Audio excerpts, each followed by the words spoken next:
On Syria, one of the reasons we're here is because many of the nations in the region were upset that more than 2 years ago when Bashar al-Assad deployed chemical weapons, there was no military response, as you appeared to promise, no retaliation on the part of the U.S. part.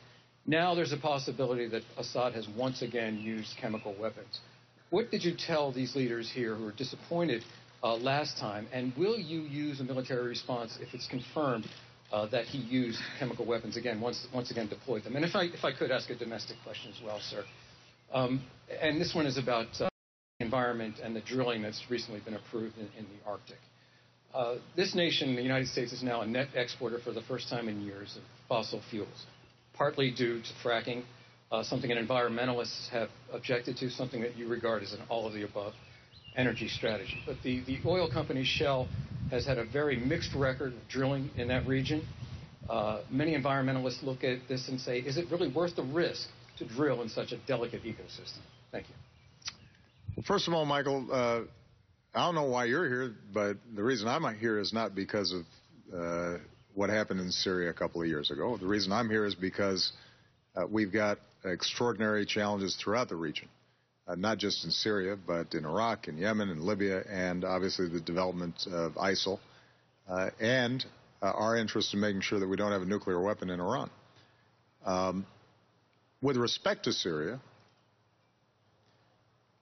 my commitment was to make sure that Syria was not using chemical weapons and mobilizing the international community to assure that that would not happen. And in fact, we positioned ourselves to be willing to take military action. The reason we did not was because Assad gave up his chemical weapons. And that's not speculation on our part. That, in fact, has been confirmed by the organization internationally that is charged with eliminating chemical weapons.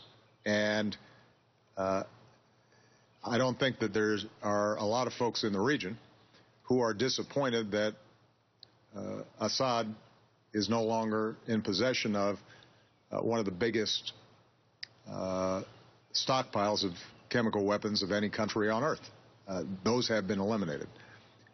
It is true that we've seen reports about the use of chlorine in bombs that have the effect of chemical weapons. Chlorine itself historically has not been listed as a chemical weapon, but when it is used in this fashion, can be considered a prohibited use of that particular chemical. And so we're working with the international community to investigate that. And in fact, if we have the kinds of confirmation that we need, we will once again work with the international community and the organization charged with monitoring compliance by the Syrian government, and we will reach out to patrons of Assad like Russia to put a stop to it. With respect to the